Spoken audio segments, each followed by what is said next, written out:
நான் பார்த்து மரியாதை செய்யும், உணர்ந்து பின்பற்றும் பெருந்தகை எரிமலை ரத்னம் அவர்களே, அன்பு சகோதரர் விஜயகுமார் அவர்களே, அன்பு பெருந்தகை சுந்தரம் அவர்களே,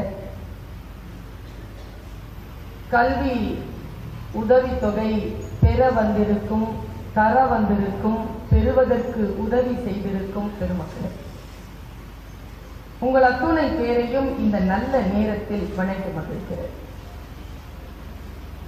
இன்றைக்கு நாம் அன்றாடம் பயன்படுத்தக்கூடிய நாட்காட்டியின் வருடத்தின் முதல் நாள். இந்த முதல் நாளை எப்படி தொடங்கலாம் என்று நானும் பலவாறாக நினைத்துக் கொண்டிருந்தேன். ஏதேனும் ஒரு சிறப்பான மன நிறைவான ஒரு வாய்ப்பை பயன்படுத்திக் கொள்வதன் மூலமாக இன்றைய நாளை நான் சிறப்பாக தொடங்க வேண்டும் என்று நினைத்த பொழுது, கற்பி அறக்கட்டளையின் சார்பாக கல்வி உதவி பெற வந்திருக்கக்கூடிய மாணவ கண்மணிகளையும், அந்த உதவி செய்வதற்காக பாடுபடும் பெரியவர்களையும் சந்திக்கக்கூடிய ஒரு வாய்ப்பை இவர் ஏற்படுத்தி தந்திருக்கிறார். முதலில் பெருந்தகை எரிமலை ரத்னம் அவர்களுக்கு என்னுடைய மனமார்ந்த நன்றியையும் பாராட்டுகளையும் நான் தெரிவித்துக் கொள்கிறேன். இந்த அவையில 2 பேரை நான் குறிப்பிடுறேன். இங்க ஒருத்தர் எரிமலை ரத்னம், நீங்க இந்த பக்கம் வந்துருங்க, நான் பிள்ளைகிட்ட பேசுறேன். இப்படி வந்துருங்க. ஒன்று எரிமலை ரத்னம் அவர்கள், இன்னொருத்தர் ஸ்மைல் புன்னகை என்கின்ற அமைப்பிலிருந்து வந்திருக்கக்கூடிய சுந்தரமுடைய தோழர். அவர் பெயர் எனக்கு தெரியவில்லை.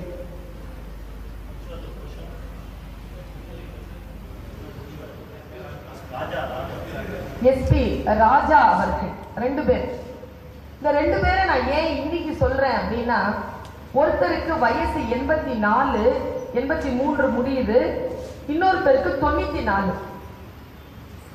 தன் 94வது வயதில் ஒரு அவையில் வந்து உட்கார்ந்து கல்வி உதவி பெறப்போகின்ற பிள்ளைகளை தரக்கூடியவர்களை வாழ்த்த வந்திருக்கிறார் ஒரு 94 வயது பெரியவர். அதற்கு முன்னத்தி ஏர் பிடித்து இந்த விழாவை 2008 முதல் தொடர்ந்து செயல்படுத்தி கொண்டு இருப்பவர் 84 வயது அகவையை தொட்டுக் கொண்டிருக்கக்கூடிய எரிமலை ரத்னம். இந்த 2 பேரை நான் ஏன் சொல்றேன் தெரியுமா? இவங்க வயசுல நாம இப்படி ஆக்டிவா இருப்போமா அப்படிங்கறதெல்லாம் எனக்கு தெரியாது. முதல்ல இந்த வயசு வரைக்கும் இருப்போமா அப்படிங்கறதே தெரியாது. காலையில் எழுந்து கண் விழித்தவுடன் நம்முடைய வாழ்க்கையை நாம் பார்க்க தொடங்குகின்ற அந்த வினாடிகளில் இன்றைய இளைஞர்கள் சோம்பலும் தாமச குணமும் கொண்டிருக்கக்கூடிய நிலையில் இந்த 2 பெருமக்கள் இயற்கை தனக்கு அளித்த எல்லா விதமான உடல் சவால்களையும் வாழ்க்கை சவால்களையும் கடந்து உங்கள் முன்னால் வந்து உட்கார்ந்து இருக்கிறார்கள். இவர்கள் தான் நமக்கு இன்றைக்கு மிகப்பெரிய முன்னுதாரணம். காசு எந்த விதத்திலும் உதவி செய்து விடாது. எனக்கு அந்த புத்தகம் விற்கக்கூடிய ஒரு மாணவன் வந்து இங்க தன்னுடைய வார்த்தைகளை சொல்லிக் கொண்டிருந்தான். அவன் சொல்லிட்டு இருக்கும் பொழுது நான் உங்களைத்தான் பார்த்து கொண்டிருந்தேன். அவனுடைய அந்த தவிப்பு இருக்கு இல்லையா, ஒரு குழந்தை, அவனுக்கு என்ன வயசுங்க இருக்கும், அவனுக்கு ஒரு சிறிய பிள்ளை, 20 வயதிற்குள் இருக்கக்கூடிய ஒரு இளைஞன் கைகளில் புத்தகங்களை எடுத்துக்கொண்டு போய் எங்கே விற்பது என்று தெரியாமல் தெரு தெருவாக அலைவதற்காக ஸ்டேஷனாக அலைந்து பேருந்து நிலையமாக அலைந்து அந்த புத்தகத்தை எப்படியேனும் விற்றுவிட வேண்டும் என்று தவித்த பொழுது ஒருவர் வழிகாட்டினார் என்று சொன்னார்.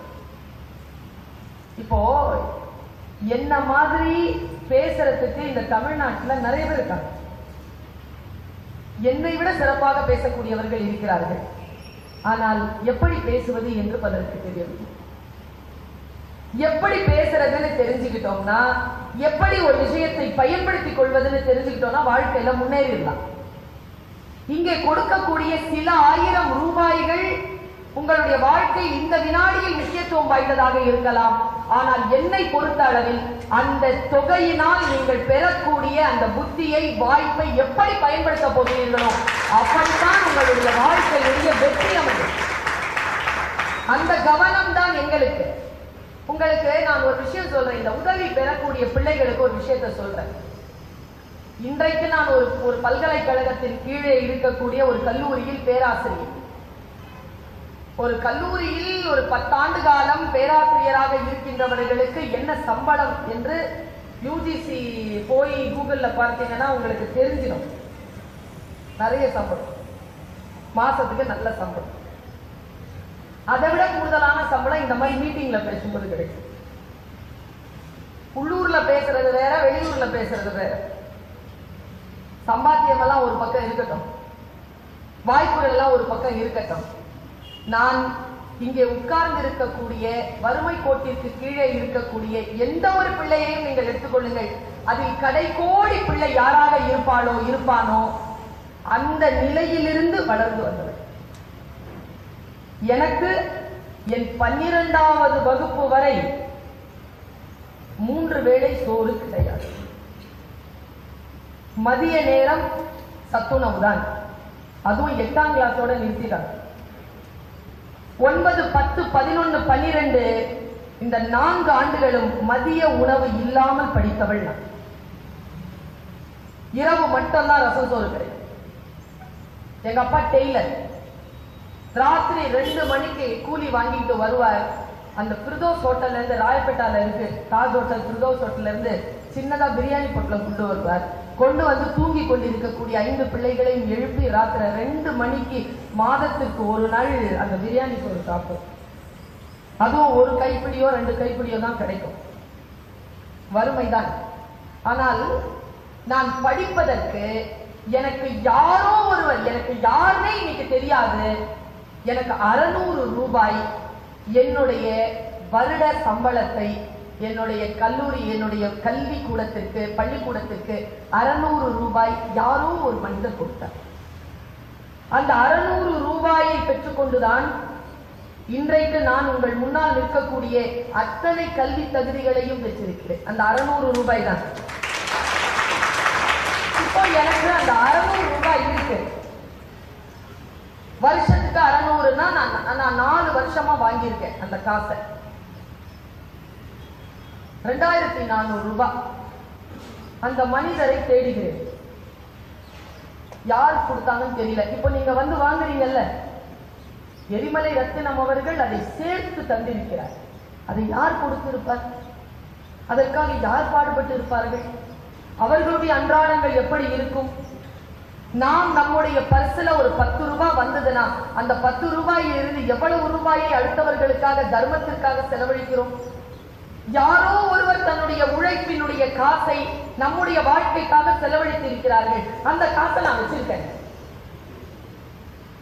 2400 ரூபாய் வச்சிருக்கேன். அவருக்கு எப்படியாவது திருப்பி கொடுக்கணும்னு. ஏன்னா என் வாழ்க்கையில் நான் வழிகாட்டி இருக்கிறாரு. என்னை இவ்வளவு தூரம், என்னை 30 நாடுகளுக்கு மேல போயிட்டு வந்திருக்கேங்க. இதோ 14ஆம் தேதி அமெரிக்கா போறேன். 23ஆம் தேதி நான் சிங்கப்பூர்ல இருக்கேன். அடுத்த மாசம் 3ஆம் தேதி நீங்க யோசிச்சுட்டு இருங்க, நான் ஜப்பான்ல இருப்பேன். உலகமெல்லாம் உலா வருகிறேன் நான். அதற்கு எனக்கு கல்விக்காக அன்றாடங்களில், அவர்களுடைய அன்றாடங்களில் அவர்கள் உழைத்த உழைப்பை எனக்கு படிப்புக்காக செலவழித்திருக்காங்க யாரும். நான் இப்படி சொல்றேன், இது பெற்றோர்களுக்காக இல்லை. உதவி பெறக்கூடிய பிள்ளைகள் யார் யார் வந்திருக்கிறீர்கள்?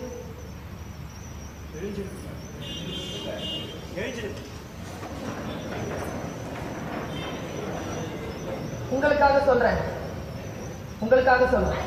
உட்கார். என்னுடைய பேச்சு இங்கே உதவி பெற வந்திருக்கக்கூடிய உங்களுடைய தகப்பன் தாய்மார்களுக்காக அல்ல. உதவி தொகையை கொடுக்க வந்திருக்கிறார்களே அவர்களுக்காக அல்ல. உதவி தொகையை பெற வந்திருக்கக்கூடிய நீ, என்னுடைய பேச்ச கொஞ்சம் உன்னிப்பா கவனி. 7லிருந்து 9 போகுமா டாக்டர்? 7லிருந்து 9 போகுமா? என்ன பண்ணலாம் டாக்டர்? என்ன பண்ணலாம்? என்ன பண்ணிருக்கோம் இது வரைக்கும்? என்ன பண்ணிருக்கோம் தைரியமா சொல்லுங்களேன். என்ன பண்ணிருக்கோம்? கடன் வாங்கியிருக்கோமா இல்லையா? கடன் வாங்கியிருக்கோம். ஒரு நாளா திருப்பி கொடுத்துருக்கோமா? எவ்வளவு வருஷமா வாங்கணும்? 7 to 9 போமா? போவாது. என்ன பண்ணலாம்? பக்கத்துல இன்னொரு கடன் வாங்கிட்ட, கணக்கு முடிஞ்சது. அப்புறம் இன்னொரு கணக்கு போடுற. 6 to 8 போகல, என்ன பண்ற? கடன் வாங்குற. எப்பொழுதான நம்ம அதை திருப்பி கொடுக்கணும்னு யோசிச்சிருக்கிறோம். இப்போ சீன நாடு இருக்குல்ல, நம்ம பக்கத்துல இருக்கு. அந்த நாட்டுல இந்த கணக்கை எப்படி சொல்லி தராங்கன்னு நேரடியா நான் தெரிந்து கொண்டேன். நேரடியா நான் தெரிஞ்சுக்கிட்டேன். எப்படி சொல்லி தராங்கன்னா, படிக்கிற குழந்தைகள் எல்லாரும், பெரியவங்களுக்கு புரியாம போகட்டும், உங்களுக்கு புரியணும், உனக்கு புரியணும். 7 வீட்டுக்கு 9ஆம் நம்பர் வந்திருக்குதாமா. சரியா? 7 தவிக்குதான். ஐயோ, ஏதாவது ஒண்ணு கொடுக்கணுமே, நம்ம வீட்டுக்கு வந்திருக்கிறாங்களே இவங்க, ஏதாவது கொடுக்கணுமே தவிக்கும் பொழுது நாம என்ன பண்றோம்? பக்கத்து வீட்டு அக்கா கிட்ட இருந்து கடன் வாங்குறோம். ஆனா அந்த நாட்டுல என்ன தெரியுமா சொல்றாங்க? ஐயோ, 7வது நம்பர் வீட்டுக்கு யாரோ வந்திருக்காங்க, 7 தவிச்சுக்கிட்டு இருக்கு, ஏதாவது ஒன்றை தந்து உதவுமே என்று பக்கத்தில் இருக்கும் ஒரு எண் தன்னில் இருந்து ஒன்றை தந்து உதவுகிறது. இப்படி அவன் பாடம் நடத்துறான். நான் இங்க நிறுத்துறேன். கடன் என்பது வேறு, உதவி என்பது வேறு. இப்போ என்னுடைய போன்ல சார்ஜ் தீர்ந்து போச்சு, பூஸ்டர் தீர்ந்து போச்சு, ஈஸி பண்ணல. விஜயகுமார் சார் கிட்ட சொன்னேன் சார் ஒரு 100 ரூபாய்க்கு பண்ணிடுங்க, நான் வீட்டுக்கு போயிட்டு அந்த 100 ரூபாய் அனுப்பிச்சிடுறேன் அப்படின்னு. சரின்னு பண்ணிட்டார். இது அவரிடமிருந்து நான் பெற்ற கடன். சரியா? உள்ள வந்த உடனே சூடா ஒரு கப்ல டீ குடிச்சேன். ரொம்ப பதட்டமா இருந்தது, குடிச்சேன். என் பசியை ஆற்றுவதற்காக அந்த டீ அவர்கள் ஏற்பாடு செய்தது உதவி. ஒன்று கடன், மற்றொன்று உதவி. இப்போ அந்த 100 ரூபாவை நான் வீட்டுக்கு போய் என்ன செய்யணும்? இவருக்கு திருப்பி கொடுக்கணும். இந்த டீ என்ன பண்றது? டீ வாங்கியிருக்கிறேன், குடிச்சிருக்கேன். சென்னைக்கு போயிட்டு சரவணா பவன்ல இருந்து, சென்னைக்குன்னா அந்த பல்லாவரம் தூரம் தான், அடுத்த ஸ்டேஷன் திருச்சி உங்களுக்குலாம். அங்க போயிட்டு சரவணா பவன்ல இருந்து ஒரு டீ வாங்கி விஜயகுமார் சாருக்கு பார்சல் பண்ணி அனுப்புவா? இல்ல, காசை உரியவர்களுக்கு திருப்பி கொடுக்கலாம், அது கடன். ஆனால் நமக்கு உதவி செய்கிறார்கள் பாருங்க, அதை என்ன பண்றதுன்னா, இந்த டீயை நான் மிச்சம் பிடிச்சி வச்சிருக்கணும். எப்போ வரைக்கும் தெரியுமா? எனக்கு முன்னால் யாரேனும் தவித்து வந்து நின்றால் நான் குடித்த டீயை அவர்களுக்கு தந்துவிட வேண்டும். இதற்கு பெயர்தான் தார்மீக பொறுப்பு. நான் ஒண்ணு சொல்றேன், நீங்க எவ்வளவு வேணாலும் காசு வாங்கிக்கோ, அந்த காசை இந்த நிறுவனத்திற்கு நீ திருப்பி தர வேண்டிய அவசியம் இல்லை. அதை எதிர்பார்த்தவர்கள் உனக்கு காசு தரவில்லை. ஆனால் நீ அந்த காசினால் பெற்றுக்கொள்கின்ற உயர்வுகளால் மறுபடியும் சம்பாதித்து உன்னை போல் தவித்துக் கொண்டிருக்கக்கூடிய இன்னொருவனுக்கு நீ அந்த உதவியை செய்துவிட வேண்டும் என்கின்ற ஒரு பொறுப்புணர்வோடு அந்த பணத்தை நீ பெற வேண்டும் என்று நான் உன்னை கேட்டுக்கொள்கிறேன். நம்முடைய வாழ்க்கையை மாற்றி போடுகின்ற வார்த்தைகள் யாரிடத்தில் ஒழிந்து கொண்டிருக்கிறது என்று நமக்கு தெரியாது குழந்தைகள். ஏதோ ஒரு சொல் நம்மை மாற்றும். அந்த சொல், நான் என்னவாக வரப்போகிறேன், நான் வாழ்க்கையில் என்ன சாதிக்க போகிறேன், என்னுடைய சாதனை என்பது எது? தாழ்த்தப்பட்ட, பிற்படுத்தப்பட்ட, 12 காலமாக அடிமை தலையில் இருக்கக்கூடிய சமூகத்தில் இருந்து வந்தவர்கள் நாம். அவ்வளவு சீக்கிரமாக எல்லாம் இந்த சமூகம் நம்மை தலையெடுக்க விடாது. அப்படி தலையெடுக்க வேண்டும் என்றால் நீ என்ன செய்யணும்? நான் அறிவர் அம்பேத்கரை பார்க்கிறேன். அந்த மனிதரை நான் நேசிப்பதற்கு என்ன காரணம்னா, ஒரு விதமான புரொட்டஸ்ட்ங்க. அந்த மனுஷன் கிட்ட ஒரு புரொட்டஸ்ட் இருக்கு. அது வன்முறை அல்ல, அதிகாரத்திற்கு மிக சரியான அவர் தந்திருக்கக்கூடிய பதில் என்ன தெரியுமா? அவர்களுக்கு முன்னால் உயர்ந்து நின்று நான் உனக்கு தருகிறேன், நீ பெற்றுக்கொள் என்கின்ற நிலையில் தன்னுடைய அதிகாரத்தையும் மற்றதையும் பெற்றுக்கொள்ளக்கூடிய அந்த உயர்வு இருக்கு இல்லையா, அதுதான் அறிஞர் அம்பேத்கர். சண்டை போடுவதன் மூலமாகவோ மூர்க்கமாக இருப்பதன் மூலமாகவோ இந்த உலகத்தில் எதையும் சாதித்து விட முடியாது. வைராக்கியத்துடன் இரு. அந்த வைராக்கியத்துடன் இருந்து அடுத்த கட்டத்திற்கு முன்னேறு.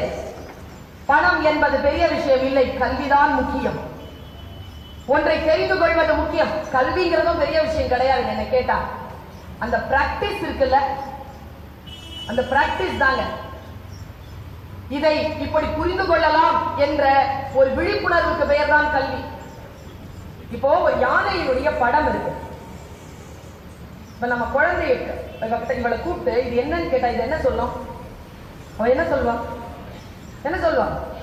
யானைன்னு சொல்லலாம். ஆனா சீன குழந்தை அப்படி சொல்லாது.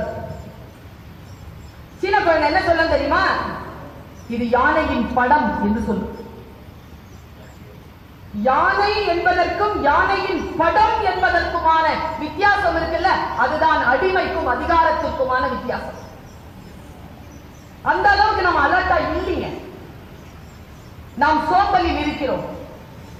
நம்முடைய மனசுல ஒரு கிளாரிட்டி இல்லை. பல்வேறு விதமான குழப்ப நிலையில் நாம் இருக்கிறோம். அந்த குழப்பங்கள் எல்லாம் அவசியமே கிடையாது. டார்கெட்டை பிக்ஸ் பண்ணுங்க. எல்லா பலவீனங்களையும் உதிர்த்து விட்டு அந்த டார்கெட்டை நோக்கி புறப்படுங்க. நான் இன்னைக்கு ஒரு விஷயம், ஒரு ரகசியத்தை சொல்றேன். நீ எதுவாக நினைக்கிறாயோ அதுவாக நீ ஆவாய். புத்தர் சூப்பர் மேட்டருங்க அது. இன்னைக்கு நீ முடிவு பண்ண, இந்த வினாடி முடிவு பண்ண நான் இதுதான் அப்படின்னா நீ அதை ஆயிடுவ. எப்படி தெரியுமா? தினந்தோறும் அதை குறித்த பயணம் நீ செய்து கொண்டே இருக்க. ஒரு காலேஜுக்கு ப்ரொஃபஸரா வரணும்னு முடிவு பண்ணிட்டா ஆயிடலாம். ரூட் இருக்குல்ல, ரூட் தெரியாமல போய் உட்கார்ந்துருப்பாங்க. யாரையும் பார்த்து வியக்காத. இந்த உலகத்துல ரெண்டு விஷயம் கெட்ட வார்த்தையா சொல்லிட்டு இருக்கிறாங்க நம்ம பிள்ளைகள் கிட்ட. நடிக்காத, அப்படிதானே சொல்றாங்க. நடிக்காத, ஓவரா விளையாடாத. ரெண்டுமே சொல்றோமா? இன்னைக்கு யார் அதிகமா சம்பாதிக்கிறது இந்த நாட்டுல? நடிகனும் விளையாட்டு வீரனும் தான் சம்பாதிக்கிறாங்க. பாலிடிக்ஸ் எல்லாம் சம்பாதிக்கிறது நீங்க சொன்னாலே அது பிழையுடைய கூற்று, அது குற்றம். வேலை செஞ்சு சம்பாதிக்கிறவங்கல யாருங்க நிறைய சம்பாதிக்கிறா? நடிகனும் விளையாட்டு வீரன் தான் சம்பாதிக்கிறான். நீங்க பார்லிமெண்ட்ல போய் பாருங்களேன், எம்பியா இவங்க தான் உட்கார்ந்துருக்காங்க. நடிகர்களும் விளையாட்டு வீரர்கள் தான் உட்கார்ந்துருக்காங்க. பேசுனா பத்தாது தம்பி. நம்ம ஊர்ல நிறைய பேச்சாளர்கள் வந்துட்டாங்க. அதை கேட்கறதுக்கு ஒரு கூட்டம் இருக்கு. ஆனா ஓட்டெல்லாம் வேற யாருக்கும் தான் போடும். அந்த காலம் எல்லாம் போயிடுச்சு. வினைத்து திட்டமிடு. அடுத்த கட்டத்தை நோக்கி நம்முடைய சமூகம் முன்னேற வேண்டும் என்றால் நாம் சில மன தெளிவுகளை கொண்டாக வேண்டும். அலர்ட்டா இருங்க. இன்றைக்கு இளைஞர்கள் இந்த உதவி பெற தொகையை பெற வந்திருக்கக்கூடிய இளைஞர்கள் எத்தனை பேர் பேப்பர் படிச்சீங்க? இன்னைக்கு எத்தனை பேர்கிட்ட அந்த குணம் இருக்கு? என்ன நடக்குது? பெரிய நியூஸ் என்னன்னா, ஒரு நடிகர் அரசியலை தொடங்குகிறார். பெரிய நியூஸ் அது. அது ஏன் நீ பெருசாக்குறங்கிறது இருந்தா வந்துட்டு போட்டான், அப்புறமா பார்க்கலாம். முதல்ல நான் சொல்கிறேன் கேள் தம்பினார் அண்ணா. அப்படித்தானே ஆரம்பிச்சாரு. நான் சொல்கிறேன் கேள் தம்பினாரு. தங்கச்சியை விட்டுட்டாரேன்னு சொல்லிட்டு அடுத்த வந்தவர் என்ன தெரியுமா பண்ணாரு? என் உடன்பிறப்பேன்னாரு. அதற்கு அடுத்து அச்சோ உடன்பிறப்பேன்ட்டாரு. இப்போ புள்ள அதுக்கு அடுத்ததான் வந்தவர் வெளியேறினாரு. அந்த இயக்கத்தை விட்டு ஒரு இயக்கத்தை தொடங்கினாரு. அவர் என்ன பண்ணாரு? என் ரத்தத்தின் ரத்தமே. எப்படி வந்துட்டு இருக்கு பாருங்க. இப்ப இவர் என்ன சொல்ல போறாருன்னு தெரியல, ஆனா ஏதோ ஒண்ணு சொல்லுவார். நாம அதுல சிக்குவோம். சிக்கிக்கொள்ளாது. முக்கியமாக இந்த இனம் சார்ந்த இந்த சமூகம் சார்ந்த பிள்ளைகள் இருக்கிறோம் இல்லையா, இவர்கள் சிக்கிக்கொள்ளக் கூடாது. இவர்கள் சிக்கிக்கொள்ளக்கூடிய வகையில் தான் சமூக சூழல் இருக்கு. இவங்க எல்லாம் என்ன பாடுபடுறாங்க? இல்ல வந்துருவாங்க. நீங்க கேள்விப்பட்டிருக்கீங்களா? நான் கூட ஒரு யூடியூப்ல நான் பேசியிருக்கேன். ஒரு ஊர்ல நிறைய புறா வளர்த்தானா ஒருத்தன். கேள்விப்பட்டிருக்கீங்களா? அந்த புறா கதை. நிறைய புறா வளர்த்தானா. புறா வளர்க்கும் போது எரிமலை ரத்னம் மாதிரி இங்க பாரு சிக்கிக்க கூடாது, சரியா? ஜாகிரதையா இருக்கணும். சொல்லி சொல்லி வளர்த்தான். எல்லா புறாவும் சொல்லுது. அது அந்த அந்த புறா வளர்க்கிறவன் என்ன சொல்றான்னா அந்த புறா சொல்லுது. என்ன? வேடன் வருவான், வலை விரிப்பான், சிக்கிக்கொள்ளலாம் சொல்லிக்கிட்டே இருக்குது. ஒரு நாள் வேடன் வந்துட்டான். வேடன் வந்த பொழுது எல்லா புறாக்களும் கத்தின. வேடன் வருவான், வலை விரிப்பான், சிக்கிக்கொள்ள மாட்டோம். வேடன் ஓடிட்டான். இரண்டாவது நாள் வந்தான், கொஞ்சம் நெருங்கினான், புறா பறக்கல. அதே வார்த்தையை சொல்லுச்சு, வேடன் வருவான், வலை விரிப்பான், சிக்கிக்கொள்ள மாட்டோம். உடனே வேடன் என்ன பண்ணா, கொஞ்சம் பயந்து நெல்மணிகளை போட்டான். நெல்மணிகளை கொத்திக் கொண்டே புறா சொன்னது. எல்லா புறாக்களும் சொல்லின, வேடன் வருவான், வலை விரிப்பான், சிக்கிக்கொள்ள மாட்டோம். அவன் போய் என்ன பண்ணா, வலையை கொண்டு வந்தான். இதுங்க சாப்பிடும் பொழுது இந்த நெல்மணிகளை கொத்தி கொண்டிருக்கின்ற பொழுது வலையை மேலே போட்டான். வலைக்குள் அடங்கிய அத்தனை புறாக்களும் தன் குருநாதர் சொல்லிக் கொடுத்த அதே வார்த்தையை சொல்லின, வேடன் வருவான், வலை விரிப்பான், சிக்கிக்கொள்ள மாட்டோம். அவன் மொத்தமா எடுத்து தோல்ல போட்டுட்டு நடக்க ஆரம்பிச்சான். ஊர் எல்லையில் எல்லோரும் கேட்டார்கள், மெதுவான சத்தம், வேடன் வருவான்,